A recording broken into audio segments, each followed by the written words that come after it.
Buenos días amigos de Grandes Misterios por Jesús Cordero. Hoy les voy a presentar la vida de Aleister Crowley. Conocido como el Mago Negro, hice este vídeo con la idea de uno de nuestro fan de Facebook, Ricardo Mendoza. El equipo les da las gracias. Bueno, esta es la historia del Mago Negro. Siempre que se indague acerca del ocultismo del siglo XX, ya sea en investigaciones de la Segunda Guerra Mundial, de la Iglesia de Satán instituida por Anton LaVey o de la Golden Dawn, siempre se tendrá que recurrir en algún punto al nombre de Aleister Crowley, quien fue llamado por los diarios sensacionalistas ingleses y por su madre el hombre más malvado del mundo, y aunque en muchos textos lo catalogan como simple escritor y poeta radical dejando de lado sus actividades dentro de la magia, su drogadicción y su bisexualidad, la realidad es que la forma en que este personaje escribió su nombre en los libros de historia es bastante singular.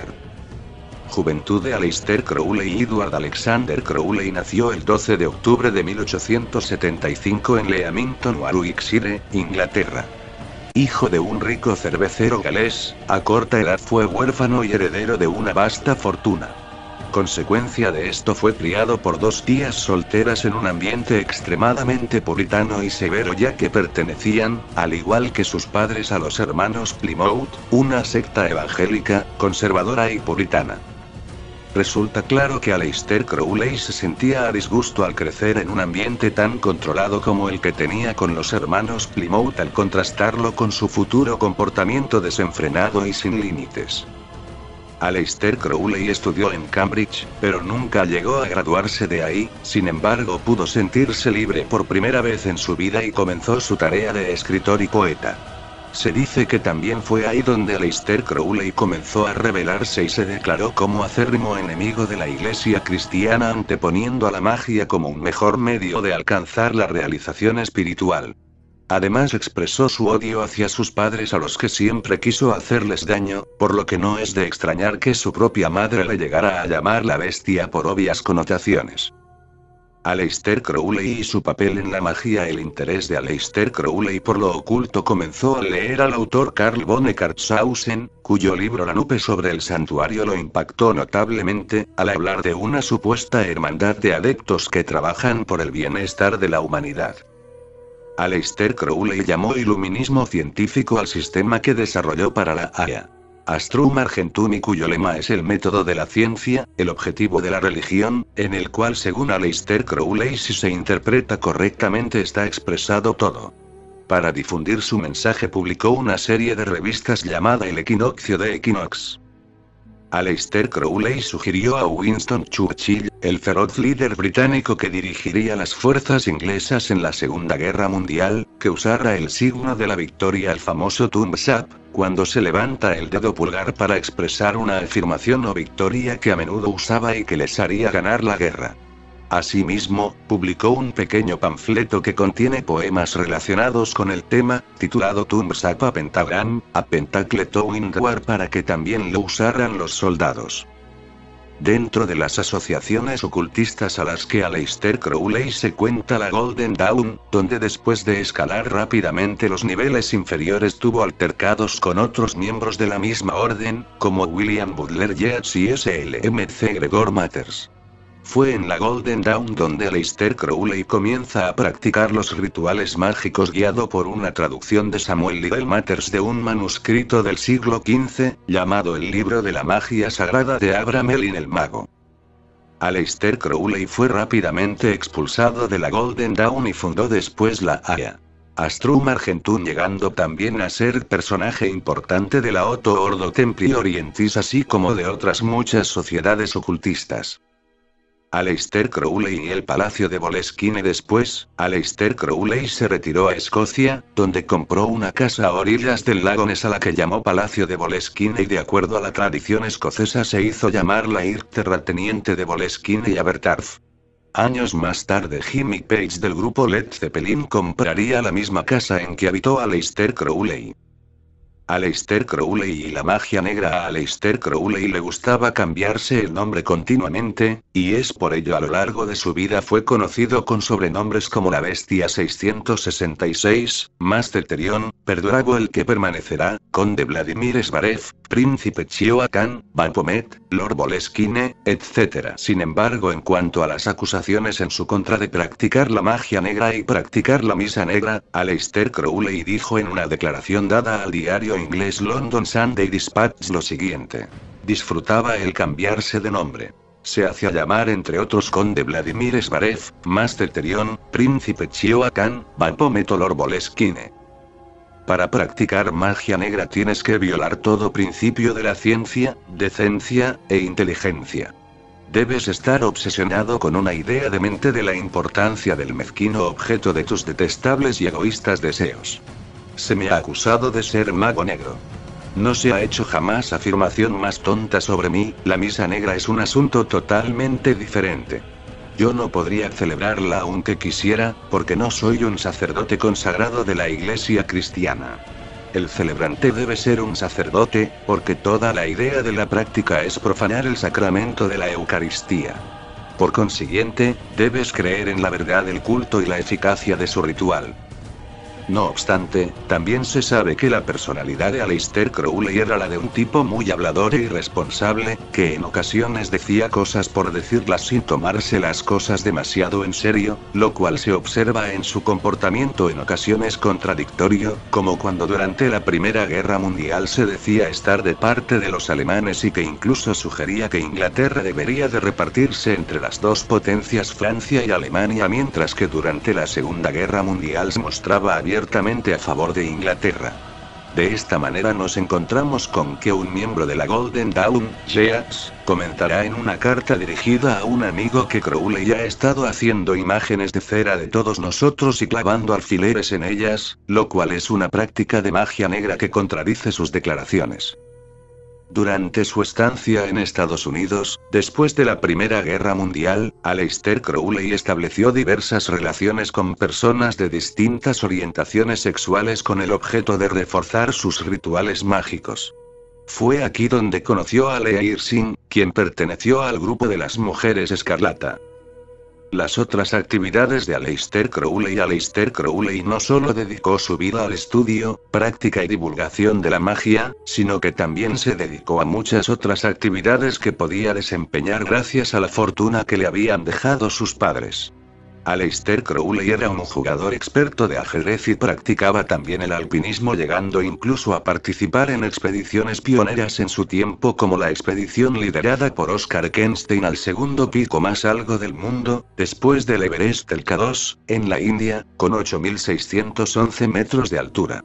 Si bien la expedición en la que participó Aleister Crowley no alcanzó la cima, sí se considera como el primer intento serio de alcanzarla, llegando a una altura aproximada entre 6.600 y 6.705 metros de altura, sin tanques de oxígeno.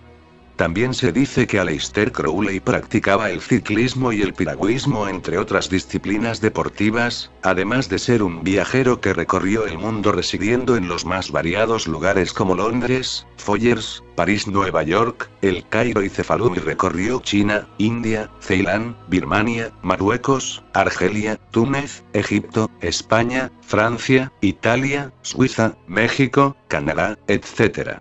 Además de sus textos ocultista, Aleister Crowley también sería novelista, poeta y ensayista, con más de 80 libros escritos. Comenzó a los 23 años y nunca cesó de escribir hasta su muerte, aunque la mayoría sobre magia, cábala, esoterismo, yoga y bastantes más que tratarían sobre su sistema Magic, el cual toma la K final para distinguirlo de la magia ilusionista, además de que se dice que la misma K se relaciona con el arcano 11 del tarot, la fuerza, que alude a la magia sexual. Aleister Crowley y el libro de la ley, Telema. Otro de los temas que Aleister Crowley abordaría en sus creaciones literarias sería la nueva filosofía o religión que se supone le fue dictada por un demonio, ente extraterrestre y o espiritual llamado Aiwas, y que impone la ley de Telema, voluntad en griego, la cual en pocas palabras predica el do what thou wilt shall be the whole of the law, o haz lo que tú quieras será el todo de la ley, y amor es la ley, amor bajo voluntad.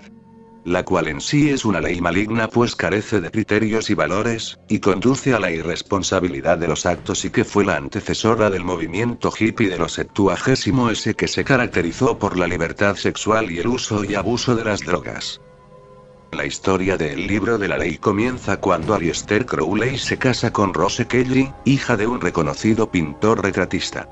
Aleister Crowley y Rose Kelly estaban de luna de miel en el Cairo, cuando Kelly, sin tener conocimientos de ocultismo ni interés alguno en ese tipo de temas, comenzó a sufrir estados de trance y a decirle a su marido Aleister Crowley que el dios Horus estaba tratando de entrar en contacto con él. Se cuenta que para comprobar la veracidad de los mensajes de Kelly, Aleister Crowley la llevó a un museo en el Cairo y le dijo que le señalara a Horus, siendo testigo de cómo ella lo llevó a un monumento funerario de madera, ilustrado con escenas mitológicas y jeroglíficos. Además, dicho monumento, conocido como la Estela de la Revelación, tenía el número 666 en el índice de piezas del museo.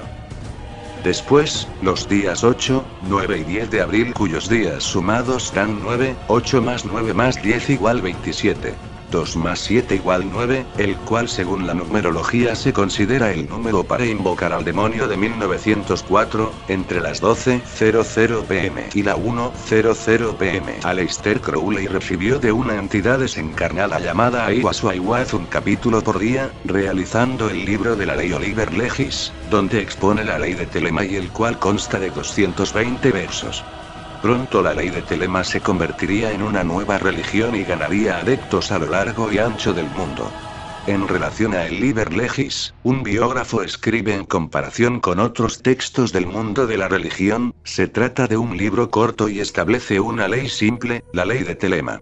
Luego de la publicación del Liber Legis y de un diccionario cabalístico titulado Liber 777, Crowley tuvo una hija que falleció a los 2 años y se separó de Kelly para entregarse a una intensa actividad sexual y a la fundación de la revista de Equinox y su orden a Astrum Argentum.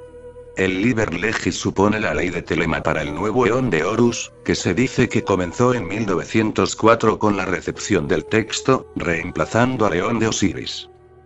Hacia 1909, Aleister Crowley mantiene una relación homosexual con el poeta Victor Neuburg. De esta relación surgieron revelaciones mágicas, fruto de trances alcanzados mediante el uso de drogas. Entonces Crowley se convirtió en el dirigente de una rama de la Ordo Templi Orientis, una sociedad masónica Rosacruz fundada en 1902 por Karl Kellner, para la que Aleister escribió los textos de una misa gnóstica.